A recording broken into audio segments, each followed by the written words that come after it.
যে আমাদের যে ইনভেস্টমেন্ট পলিসি আছে সেটাকে জিজ্ঞেস করা, দেখা যে এখানে কোনো গুণগত পরিবর্তন প্রয়োজন আছে কিনা, আমি জানি না প্রয়োজন হবে কিনা, সেটা আমরা করবো। এবং হয়তো আমরা কিছু আন্তর্জাতিক প্রতিষ্ঠানের সাথেও আমরা কনসালটেশনে যাবো যে আমরা নতুন কিছু করতে পারি কিনা। কারণ আমাদের রিজার্ভ আমরা আশা করবো যেটা এখন 31 বিলিয়নের উপর আছে, 30-এর উপর আছে, এটা আস্তে আস্তে 40-এ যাবে, আরো উপরে যাবে।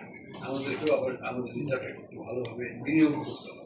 তো সেই বিনিয়োগটা কিভাবে কোথায় হবে সেটাও আমাদেরকে সিদ্ধান্ত নিতে হবে আগামীতে। কারণ অর্থের তো সব ব্যবহার করতেই হবে। কাজে এটা চলমান প্রক্রিয়া, এটা চলবে। এখানে সফিস্টিকেশনও আনতে হবে।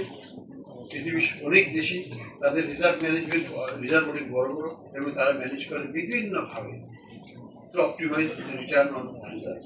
আমাদেরও চিন্তা করতে হবে আমরা কতখানি চাই। এবার আমার ধারণা হচ্ছে আমরা 6%-এর উপর হলে আমরা তখন হয়তো কিছুটা ইডিএফ এ দিয়ে দেবো, এখানে দিয়ে দেবো, যেটা আমাদের রিটার্নটাকে হয়তো সেটা আমাদেরকে দেখতে হবে, কিন্তু সেক হতে হবে। সেকটা এমন কোনো প্রকল্পে দেওয়া যাবে না পায়রা বন্দরের মতো, সেখানে আমরা 800 টাকাটা হারিয়ে যে রিজার্ভটা রিজার্ভে থাকবে, সেই ধরনের প্রকল্পে আমাদের যাওয়াটা ঠিক হবে না, কারণ সেটা তো আমরা রিজার্ভ থাকবে। তো এই সবগুলোকে নিয়েই আমাদের বিবেচনা নিতে হবে। Reserve management itself is a subject, it's an evolving subject. এটাকে নিয়ে আমাদের ভাবতে হবে। এটা আরেকটা part of our reform programme. Thank you.